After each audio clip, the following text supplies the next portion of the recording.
I wasn't trying to start a war. I just wanted to fish in peace, watch the sunrise over the lake I'd been living next to for 12 years, and mind my own business. But one morning, I walked out and found a 6-foot metal fence right across my usual path to the water. No warning, no notice. Just a lock and a smug letter from the HOA claiming they were reclaiming access for aesthetics. But here's the thing they didn't know. That lakefront property, the one with the only gate key, it had been quietly listed by a retiring owner months ago, and I had already bought it. If you've ever been underestimated, boxed out, or pushed around by people who think they own more than they do, this story is for you. Hit that like button, subscribe, and turn on notifications, because this isn't just a neighborhood drama. It's a reminder. Never block someone's path when they already own the road. I moved into this lakeside cabin after retiring, partly to escape the blaring horns and frantic pace of city life, but more than that, to relive the childhood years I had once spent here. Every morning I hand brew my coffee, open the window to the mist-covered lake, where the water gently laps against the old wooden shore, softly, like a familiar greeting. And then, I usually take a walk down the narrow path, my own little trail leading to the wooden dock where I fish, read, or simply sit and listen. Until that morning. The trail had vanished. In its place stood a black iron fence, firm and unapologetic, as if it had always been there. Hanging from the padlock was a sign, "Private Property of Sunny Pines HOA, access restricted to resident members only." I stood there for a long while, coffee cooling in my hand. When was this fence built? Who approved it? And more importantly, by what right were they keeping me from the lake? The next day, I went to the HOA office. The person who met me was none other than Karen Reynolds, the newly appointed HOA president, in office for less than 3 months. Her blonde hair was perfectly curled, her smile professionally polite, but her gaze was sharp as steel. "You need to understand," she said, "the lake is a shared asset. We need to ensure safety and limit access to outsiders. The gate will be for members only."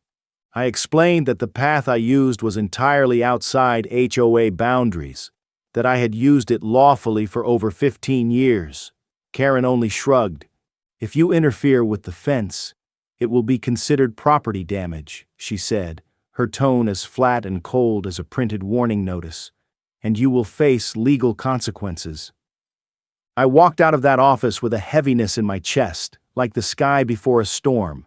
They built a fence out of metal, but the strongest thing I saw was pride, legalized, stamped, and sealed by an organization that was supposedly formed to protect the community. What they didn't know was this: the only thing more dangerous than an insulted old man is an old man who knows the law. I've always believed that sometimes patience is an old man's greatest weapon. We don't need to shout. We only need to observe, quietly, and wait for the right moment. After meeting Karen, I didn't cut down the fence. I didn't call a lawyer. I went back to my cabin, made another cup of coffee, and began doing what I do best: research. I combed through land records, cross-referenced old maps with archived registries, dug into every nearby land transfer. That's when I discovered something interesting. The small, triangular patch of land where the iron gate and fence now stood wasn't part of the HOA. It was a separate parcel classified as transitional private land. And it was up for sale, quietly, discreetly, through a local broker the HOA likely hadn't noticed. I didn't think twice. Less than 2 weeks later, I received the deed. The only key to the lake entrance now was in my pocket. I made no announcements, no need for noise. One early morning, while the mist still lingered, I walked to the gate, removed the old lock, and installed a new one, swiftly, quietly. Then I hung a hand-carved oak sign on the gate, etched in a deep brown script. private path for those who respect boundaries. No shouting, no hammers, just resolve and a legal transaction. I know the day will come when Karen realizes what's happened. Maybe it'll be the first time she brings guests to the lake for an HOA meeting. Maybe it'll be when she tries to check the lakeside cameras. Whenever it happens, she'll reach for the padlock like she always has, and realize she no longer holds the power. And when that moment comes, I won't say, "I warned you." I'll just smile. Because sometimes, well-timed silence is the loudest statement of all. That Sunday morning began like any other. I woke up early, brewed my coffee, and stepped out onto the porch to watch the mist drift over the lake. The only difference was that from beyond the line of pine trees, the sounds of car engines, voices, and a crackling megaphone began to rise. I knew instantly.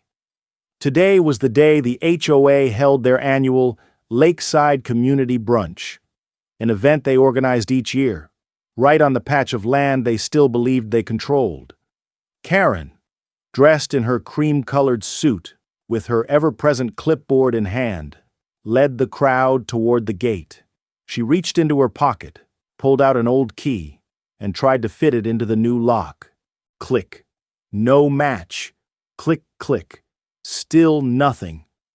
From a distance, I began walking toward them, slowly, calmly.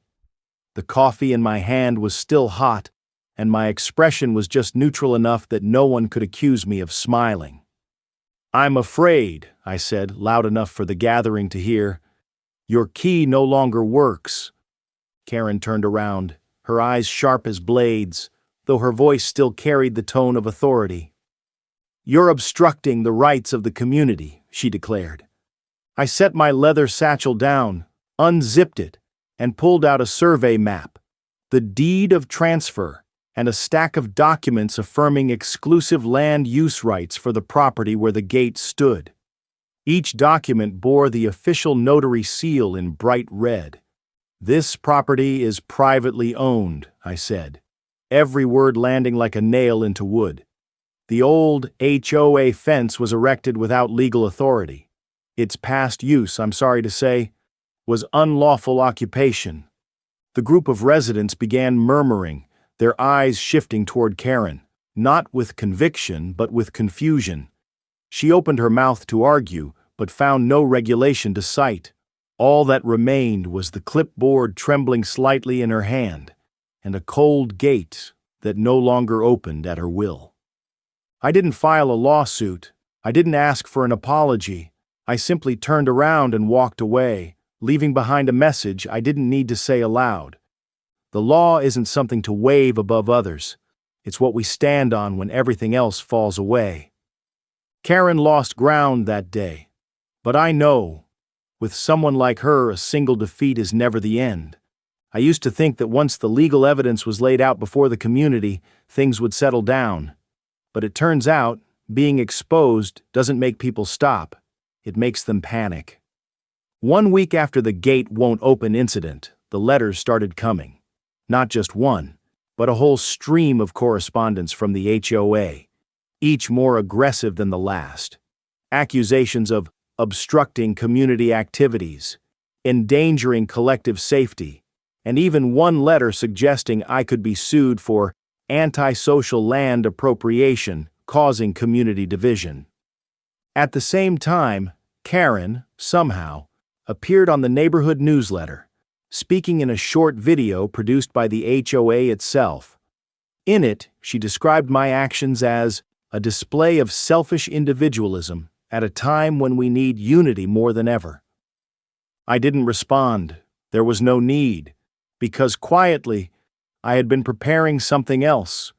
When Karen proposed a vote within the HOA to raise funds for reacquiring the lakeside parcel for the common good, I didn't get angry. I simply submitted a file to the local planning department, an application to designate the land as a protected semi-natural ecological zone under a clause in the Wetland Conservation Act. The paperwork took 3 days. Approval took 4. After that, every structure, every sign, even party balloons would require an interagency permit. I didn't send a rebuttal. I just mounted a new sign inside the gate. Semi-natural ecological preserve. No unauthorized entry. And beneath it, in smaller letters, protected under Section 17B, Local Natural Resources Act. The day Karen received the official notice from the Land Management Office, she came knocking on my cabin door. I opened it and offered her a glass of iced tea like a polite neighbor. She didn't drink it. She only asked, "Do you think you've won?" I set the glass down and calmly replied, "No, I don't think I've won. I just think that this time the law stood with nature. And nature doesn't yield to clipboards and forms." Karen left without another word, and I knew the next battle wouldn't be fought on paper. It would be for the heart of the community. I wasn't surprised to see Karen Reynolds standing on the porch of my cabin. This time, there was no clipboard, no light-colored blazer, just a woman standing on an old wooden porch, lightly gripping the handle of her leather bag, her eyes unable to meet mine for more than a few seconds. "I'm not here to argue," she began, her voice softer than I'd ever heard it. "I just wanted to talk." I nodded and gestured to her inside.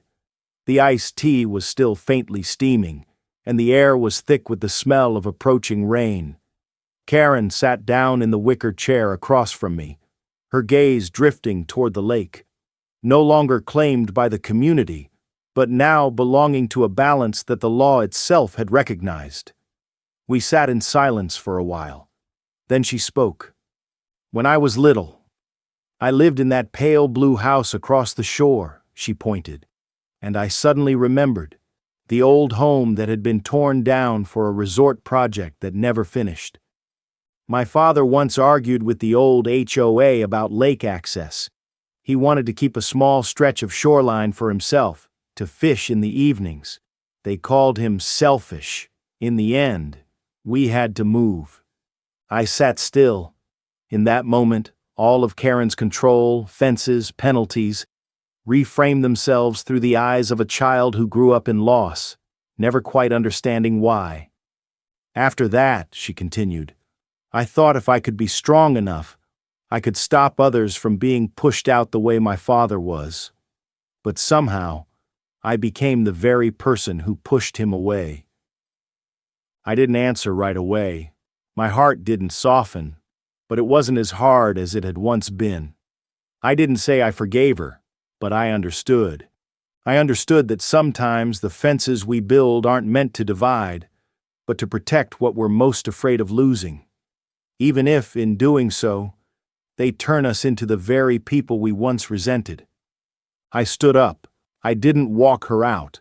But before she left, I looked after her, not as an adversary, but as someone whose true self I had finally come to see. I never expected that the gate by the lake would open so many things, both literally and figuratively. 1 month after my last conversation with Karen, an internal audit of the HOA was launched. The proposal came not from the loudest voices, but from residents who had once stayed silent during meetings, now beginning to realize that questions about budgets, common lawn maintenance bills, and community infrastructure investments were far from trivial. And then, the truth emerged, like the sun cutting through a fog no one could hide behind. $90,000 had gone missing over 3 years. HOA funds embezzled, funneled into consulting fees for her daughter's company, emergency meetings, held at luxury spas, and a community events fund for gatherings that had never taken place. The residents of Sunny Pines voted to remove Karen with near unanimous support. She didn't protest. She simply packed her things one quiet afternoon, with no farewell and no one to see her off. The local paper ran the story in the community and law section. A photo of me, sitting on a wooden bench by the lake gate, coffee in hand, old straw hat shading half my face, circulated on social media. With it came a hashtag that made my grandson nearly choke with laughter when he read it aloud. Number sign, gatekeeper grandpa. People love symbols. I don't. I just did what anyone should do when faced with wrongdoing. Stand up, stay steady, and lock the gate that should never have been forced open in the first place. Karen left the community a week later. No farewell letter. No explanation. But I don't think she needed to say anything more. That ending wasn't revenge. It was a stop. And sometimes the departure of a bad leader is the best beginning a community could ever hope for. That summer began with a new sign. I carved it myself from aged pine wood, salvaged from an old pile in the shed. A piece that had once been the door to a horse stable, now reborn beside the gate that led to the lake. No paint, no embellishments. Just one simple line, deeply etched. Entry for those who know how to be kind. No lengthy regulations, no membership cards. Just one simple request, and perhaps the hardest one for some, respect. And strangely enough, it was enough. Within a few weeks, children from the neighborhood started showing up again around the lake, fishing rods in hand, muddy flip-flops, laughter echoing across the water. Families came with picnic blankets, sandwiches, and sometimes even whole litters of playful puppies. No one broke the fence. No one shouted about HOA regulations. Everyone knew the boundaries, and more importantly, they wanted to keep them. A new kind of community began to form, not on paper, but in how people treated one another.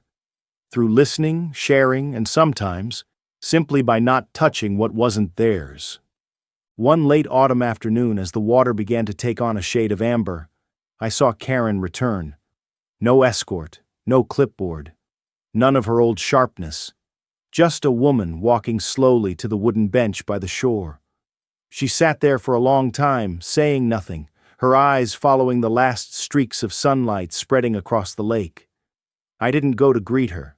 I simply stood at a distance and gave a quiet nod. Not of forgiveness, but of acceptance. That winter, something happened that truly surprised me. One morning, while tending to the frost-covered railing on my porch, I saw a group of teenagers huddled around the gate. My first instinct was concern. Had they come to vandalize? Break the lock? Instead, I watched as they gently hung a small wreath of pine branches decorated with hand-cut paper ornaments. A note was tucked beneath the twine. "Thank you for keeping this place safe. Our grandparents used to fish here, now we can too." It wasn't a grand gesture, but it said more than any meeting minutes or HOA memo ever could. The lake had never needed anyone to fight over it. It just needed someone to remember it. And in a strange way, that's what I became. Not a gatekeeper of land, but of memory, of tradition, of quiet mornings and simple joys that didn't need to be controlled to be cherished. I didn't ask for that role, but life sometimes hands you responsibilities disguised as inconveniences. So now I still wake up early, brew my coffee the same way, and walk the same path. Only now, I sometimes stop by the gate not to check the lock, but to read the messages left behind. Little thank you notes, a drawing from a child. Once, even a small wooden carving of a fish signed, "For Grandpa Gatekeeper." That's legacy. Not in land, not in documents, but in the kind of peace you protect for others without needing recognition. And that, perhaps, is the most powerful kind of ownership there is. We both understand, some gates aren't meant to be shut, nor are they meant to be swung open carelessly. They exist to remind us that certain values, like decency, kindness, and restraint, are what truly grant someone the right to enter. And sometimes, the most valuable thing you leave behind isn't land or property, but the way you chose to live upon it. I didn't cut the lock. I didn't argue in a board meeting. I just walked through my own gate, held my fishing rod in one hand, and the deed in the other. No shouting, no confrontation, just a quiet message that echoed louder than any complaint ever could. You don't control what you never owned. And when they stood there, stunned, Realizing the lake was no longer theirs to gate off, I didn't gloat.